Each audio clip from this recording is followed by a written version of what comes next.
Hi ಎಲ್ರಿಗೂ ನಮಸ್ಕಾರ. ದಿನಕ್ಕೊಂದು ಕಥೆಯಲ್ಲಿ ಇವತ್ತಿನ ಕತೆ ಅಯ್ಯೋ ರಾಮು. ಒಮ್ಮೆ ರಾಮು ಅಜ್ಜಿ ಮನೆಗೆ ರಜೆಗೆ ಅಂತ ಬಂದಿದ್ದ. ಅಜ್ಜಿಗೆ ರಾಮು ನೋಡಿ ತುಂಬಾ ಖುಷಿ ಆಯ್ತು. ಮೊಮ್ಮಗ ಮನೆಗೆ ಬಂದಿದ್ದಾನೆ ಅಂತ ಅಜ್ಜಿ ತರ ಅಡಿಗೆ ಮಾಡ್ಲಿಕ್ಕೆ ಶುರು ಮಾಡಿದ್ರು. ಮಾಡುವವರೆಗೆ ರಾಮು ಊರಿನ ಮಕ್ಕಳ ಜೊತೆ ಆಟಕ್ಕೆ ಶುರು ಮಾಡ್ಕೊಂಡ. ಆದ್ಮೇಲೆ ಅಜ್ಜಿ ರಾಮುಗೆ ಊಟಕ್ಕೆ ಕರೆದ್ರು. ಊಟಕ್ಕೆ ಓಡಿ ಬಂದ ರಾಮು ಕೈಕಾಲು ತೊಳೆದು ಊಟ ಮಾಡಲು ಶುರು ಮಾಡಿದ.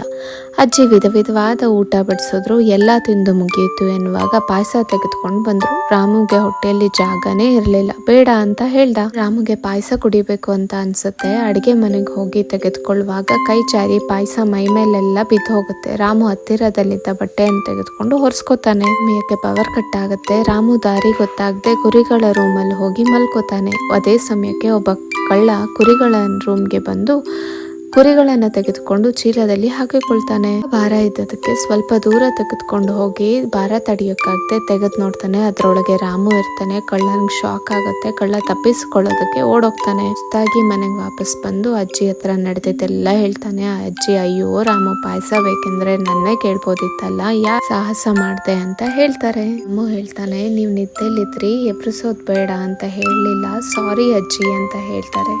Thank you so much.